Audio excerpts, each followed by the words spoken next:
Êxodo 3, de 1 a 3. Amém? Moisés pastoreava o rebanho de seu sogro, Jetro, que era sacerdote de Midian. Um dia levou o rebanho para o outro lado do deserto e chegou a Horebe, o monte de Deus. Ali, o anjo do Senhor lhe apareceu numa chama de fogo que saía do meio de uma sarça. Moisés viu que, embora a sarça estivesse em chamas, não era consumida pelo fogo. Que impressionante, pensou, porque a sarça não se queima? Vou ver isso de perto. Amém. Senhor, nosso Deus e Pai, eu peço que agora o Teu Espírito Santo revele o Teu querer no nosso coração, Pai, porque a palavra pode vir da boca de um homem, mas a revelação vem no nosso coração por meio de Ti. E é essa revelação que eu peço no coração de cada um nesta noite, no nome de Jesus. Amém. Você pode se assentar. Hoje eu quero falar sobre um trecho da história de Moisés, que a história de Moisés é uma das histórias talvez mais retratadas do cristianismo de todos os tempos.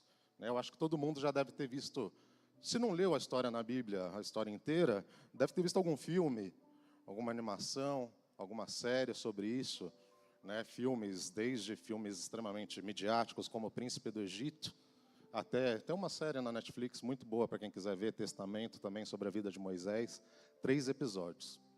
E tem um episódio, que é talvez nem sempre tão falado, que é o tempo que ele passou no deserto de Midian. A vida de Moisés ela é dividida em aproximadamente 3 blocos. A Bíblia diz cerca de 40 anos. Então ele fica 40 anos no Egito, 40 anos no deserto de Midian e 40 anos orientando o povo hebreu no deserto a caminho da terra prometida.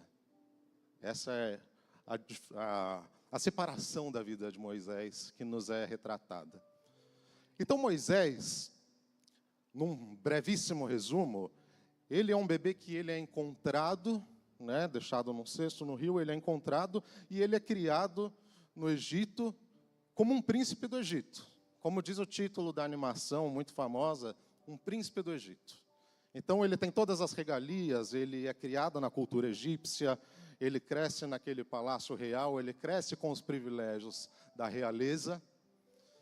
Mas um belo dia, Moisés, ao caminhar, ele vê uma pessoa do seu povo hebreu que está sendo escravizada sofrer muito. Essa pessoa está ali apanhando, está sendo chicoteada. E Moisés, num ímpeto de indignação, ele se excede e assassina aquele soldado egípcio que estava torturando aquele escravo hebreu. Só que naquela época, quando se cometia um homicídio, um crime grave, a gente não está falando das leis dos dias atuais, que você tem um julgamento, um júri. Não, o Antigo Testamento é justiça ali, na carne. Matou, tem que ser morto. E o faraó diz, a gente vai matar Moisés. Ao que ele tem que fugir do Egito e ele se retira para o deserto de Midian. Imagine a ruptura na vida de um homem de 40 anos de idade, que ele perde tudo que ele tem. Ele sai daquela vida de realeza onde ele vivia, deixa de ser um príncipe do Egito para ser um nômade no deserto. Isso foi o que aconteceu com Moisés. E quando ele estava no Egito, Moisés ele foi criado numa cultura de alta intelectualidade, de muita educação. Assim como Paulo, que a pastora Ana falou mês passado, Moisés ele também teve a melhor educação da época. Ele foi criado em toda a sabedoria dos egípcios, conforme diz no livro de Atos. Toda a sabedoria dos egípcios. Então ele tinha muito conhecimento, ele tinha um currículo enorme. A gente poderia falar como se ele tivesse sido criado formado pelas melhores universidades do mundo hoje em dia. Os egípcios eles tinham muito conhecimento técnico, geometria, matemática, filosofia, etc. Isso foi bom, porque isso montou um aporte intelectual muito forte para Moisés. Moisés era um cara de conhecimento. Ele sabia das coisas, ele tinha um bom currículo. A gente pode dizer que, se fosse nos dias de hoje, ele teria um excelente currículo, intocável. Só que a história nos relata que, para ele ser esse líder de tamanha magnitude que ele foi, lembrado por nós até hoje, extremamente citado, extremamente retratado em histórias, em filmes, em séries, na cultura de modo geral, para ele chegar nesse patamar onde ele chegou, ele precisava de mais coisas. Deus precisava trabalhar mais com ele ainda.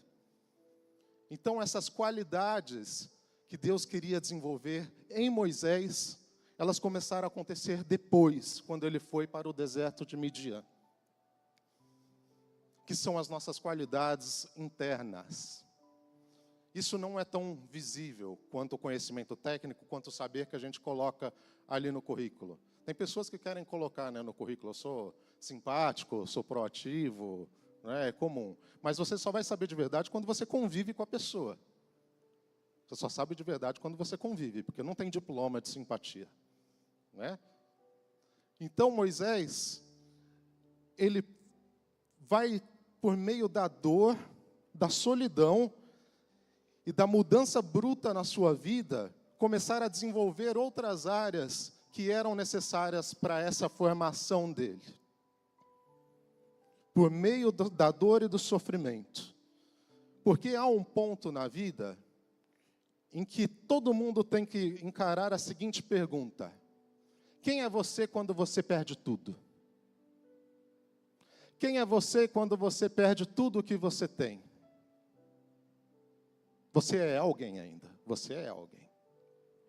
Então Moisés se deparou com isso e foi para o deserto de Midian, mas apesar de tudo ele não desistiu. Ele seguiu vivendo no deserto de Midian, se casou, formou família, e de príncipe do Egito ele passou, como diz o versículo bíblico, a pastorear ovelhas, que era uma profissão, digamos assim, na época que não era nem muito digna, de alguém que vem da realeza ir para o deserto apacentar ovelhas, pastorear ovelhas. Então Moisés, ele tem esse impacto na vida dele. E nos dias de hoje, quando a gente está falando do que precisa ser desenvolvido na dor, o que é aquilo que a gente tenta aprender e não é ensinado no meio formal, nos currículos formais. Alguns psicólogos tentam falar, e um que mais fez sucesso falando sobre isso, se chama Daniel Goleman, dizendo que a gente precisa desenvolver outros tipos de inteligência.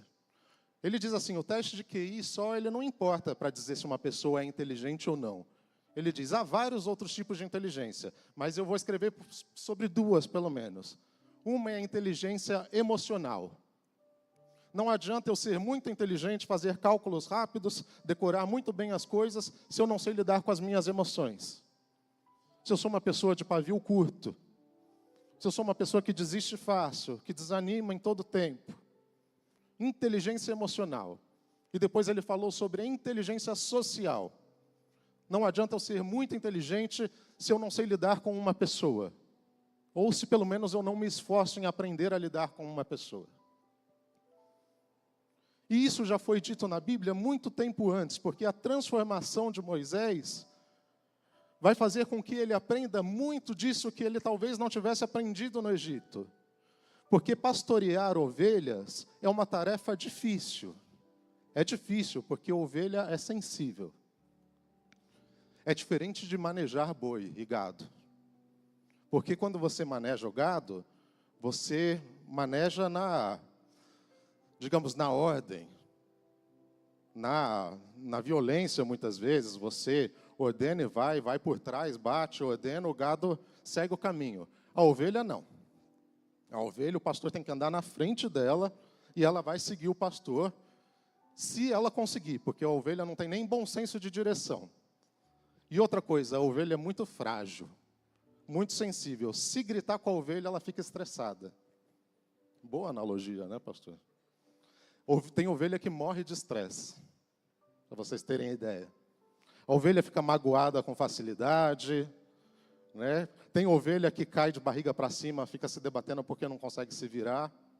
E o pastor tem que ir lá e virar a ovelha. Então, lidar com ovelha é uma coisa complicada. Mas para alguém que ia liderar mais de 1 milhão de pessoas no deserto até a Terra Prometida, essa era uma fase fundamental da construção do caráter dele como líder.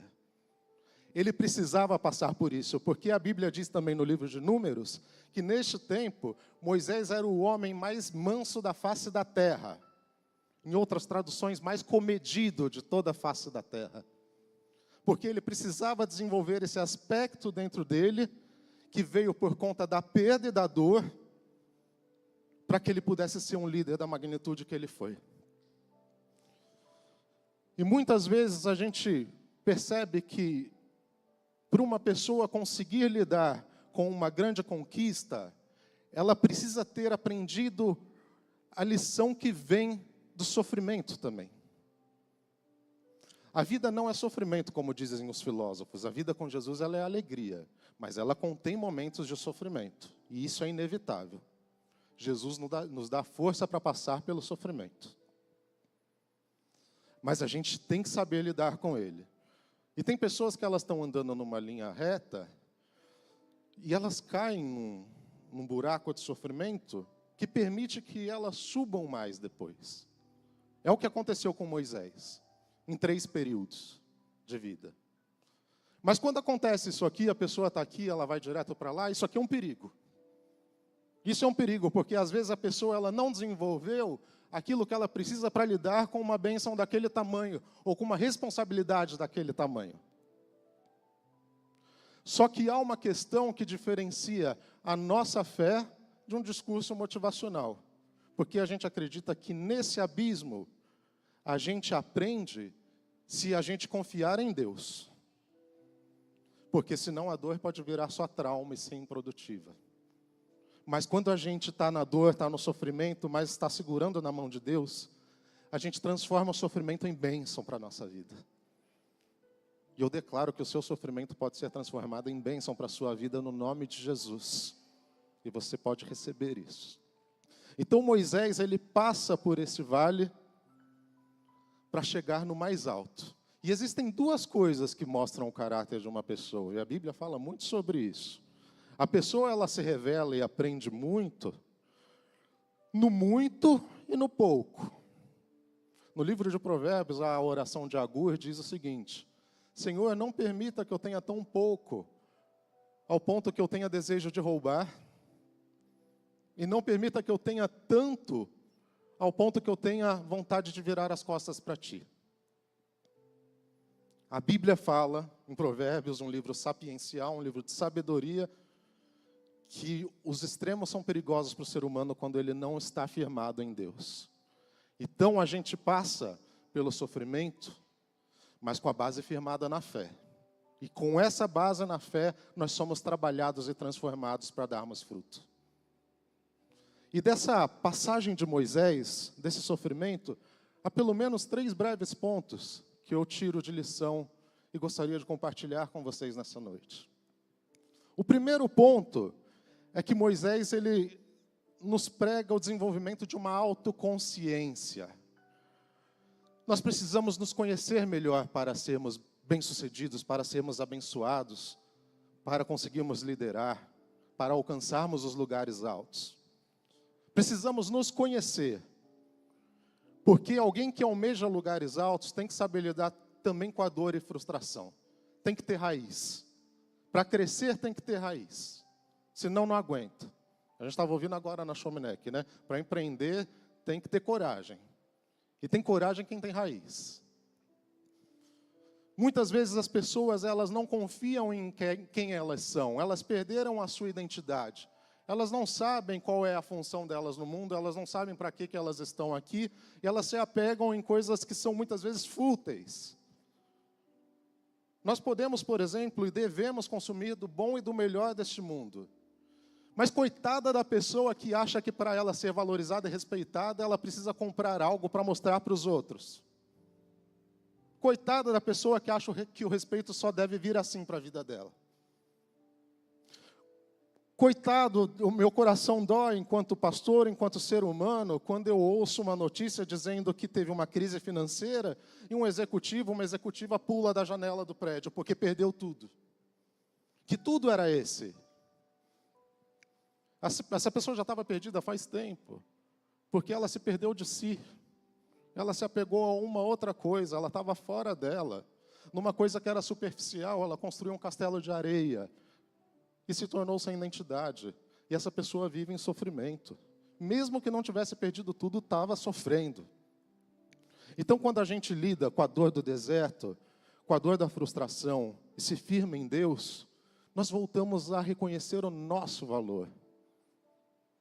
Quem é você? O mundo nos define muitas vezes pelo que nós temos, pela nossa profissão, mas nós somos muito mais do que isso. Você é um filho abençoado de Deus. Você é fruto de uma concepção de amor do Pai. Você foi criado para ser usado e abençoado por Deus. Isso nunca pode sair da sua mente, do seu coração. Essa concepção ela tem que ser firmemente assimilada e carregada no seu interior. Se desenvolva, tenha aquilo que você quiser, trabalhe, lute pela sua profissão, mas saiba que por trás de tudo isso há algo que é muito mais valoroso, que é a sua vida. A sua vida, essas coisas passam, mas o que importa é o seu coração firmado em Deus. Um segundo ponto, esse primeiro é uma relação de Moisés com ele mesmo. O segundo ponto, quando a gente passa por um deserto, a gente aprende a desenvolver a nossa empatia, a nossa relação com o outro. Muitas vezes nós escutamos falar sobre uma coisa e nos solidarizamos. Somos solidários aos outros. Mas quando nós vivemos uma experiência na pele, a gente aprende a ter ainda mais empatia. Quem passou fome na infância sabe quão duro é passar fome. Quem sofreu de depressão tem uma melhor percepção de quem sofre de depressão. Muitas vezes, quando a gente passa por um lugar desses, a gente torna o nosso coração mais humano diante do sofrimento do outro. A gente consegue olhar ainda mais para o outro. E isso é muito importante num mundo que cada vez mais se individualiza. Num mundo onde cada vez mais as pessoas se distanciam uma das outras e olham para dentro de si mesmas apenas e esquecem o que está fora. Pessoas que pregam uma fé de um Deus que vive dentro de mim, eu não preciso me relacionar com ninguém na igreja, porque eu não gosto de gente. Mas diz que um Deus que criou essa gente habita dentro dela. Percebem que há uma contradição? Nós precisamos nos relacionar, nós precisamos olhar para o outro com empatia. Há um estudo que saiu um tempo atrás dizendo que na Primeira Guerra Mundial tinham aqueles rifles grandes que tinham aquela faca no meio, esqueci o nome, tem um outro nome. Mas vocês sabem, né? Já devem ter visto em algum filme.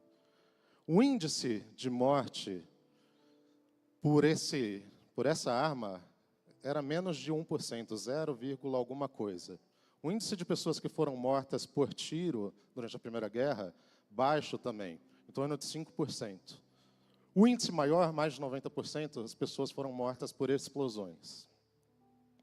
O que esse cientista quis dizer? O ser humano ele mata o outro mais rápido e mais fácil quando ele não precisa olhar no olho da outra pessoa. Por isso que uma guerra de drone é um perigo. Por isso que uma guerra impessoal é muito perigosa. Mas quando nós olhamos para o outro e nós nos colocamos na pele do outro, nós aprendemos a ser mais solidários. E o cristianismo prega isso, essa é a nossa concepção de fé. A empatia, a solidariedade, o amor ao próximo. É isso em que nós cremos.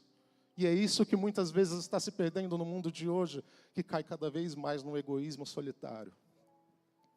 Moisés teve que aprender ali, teve que sair do palácio, sair da realeza, perder o seu posto de príncipe do Egito, virar um nômade no deserto e se relacionar com pessoas.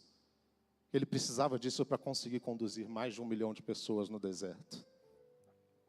E por último, e o mais importante, Moisés aprendeu a esperar em Deus. Esperar em Deus. E muitas vezes o uso moderno das palavras deturpa o sentido delas. Porque esperar não significa o mesmo que aguardar. Oh, pera aí, rapidinho. Isso aí aguarde aí. Esperar vem da raiz esperar, que significa esperança. E esperança, ela pressupõe movimento. Quem espera em Deus se movimenta. Moisés esperou em Deus, confiou em Deus, mas ele se movimentou. Mesmo no deserto, mesmo na dor, mesmo sem o status dele, mesmo sem o cargo dele, ele creu, ele constituiu família, ele trabalhou, ele pastoreou ovelhas, ele fez acontecer com aquilo que ele tinha no momento, porque ele confiava em Deus. Mas espere em Deus. Espere no sentido de ter esperança em Deus. E não permita que nenhum tipo de dor, nenhum tipo de sofrimento pare aquilo que Deus tem planejado para a sua vida. Porque você é bênção nas mãos de Deus. E você pode ser canal de bênçãos muito, muito, muito mais. E se você está sofrendo, é um sinal de que você pode ser muito mais usado ainda. Porque algo está se desagradando com você. Não pare por causa da dor. Não pare porque você sofre. Espere em Deus, creia em Deus. Os que esperam no Senhor, diz a Bíblia, renovarão as suas forças. Subirão como águias, caminham e andam, correm, mas não se cansam. Não se canse porque você confia em Deus. Você pode voar alto como uma águia. Você pode fazer uma história linda e maravilhosa. Mas não se permita abater pelo deserto que talvez você esteja passando. Porque Deus tem muito para te usar e te abençoar. E eu declaro isso sobre a sua vida, no nome de Jesus. Por favor, fique de pé. Quero orar com você, convido você a curvar sua cabeça, fechar os seus olhos. Soberano, eterno Deus e Pai, o Senhor é o Deus que falou com Moisés, o mesmo Deus que usou aquela sarça ardente para revelar o teu propósito na vida dele, para revelar o teu querer e fazer aquela obra tão grande na vida dele. É o mesmo Deus que está aqui nesta noite. É o mesmo Deus que tem o poder de transformar as vidas nessa noite.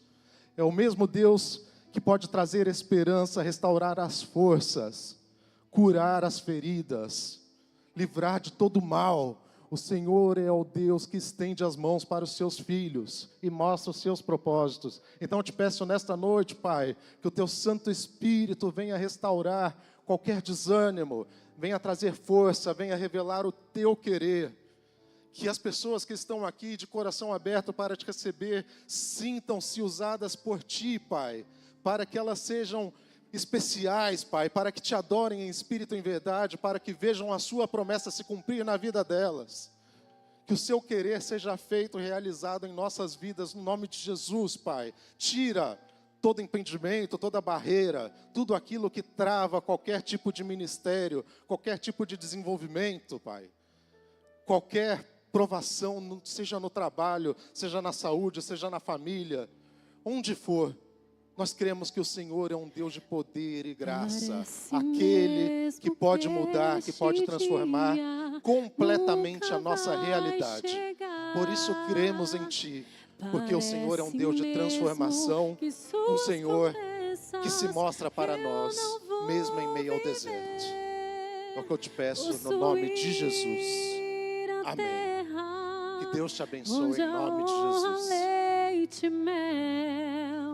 Com meus filhos ao redor, ter suas bênçãos sobre os meus.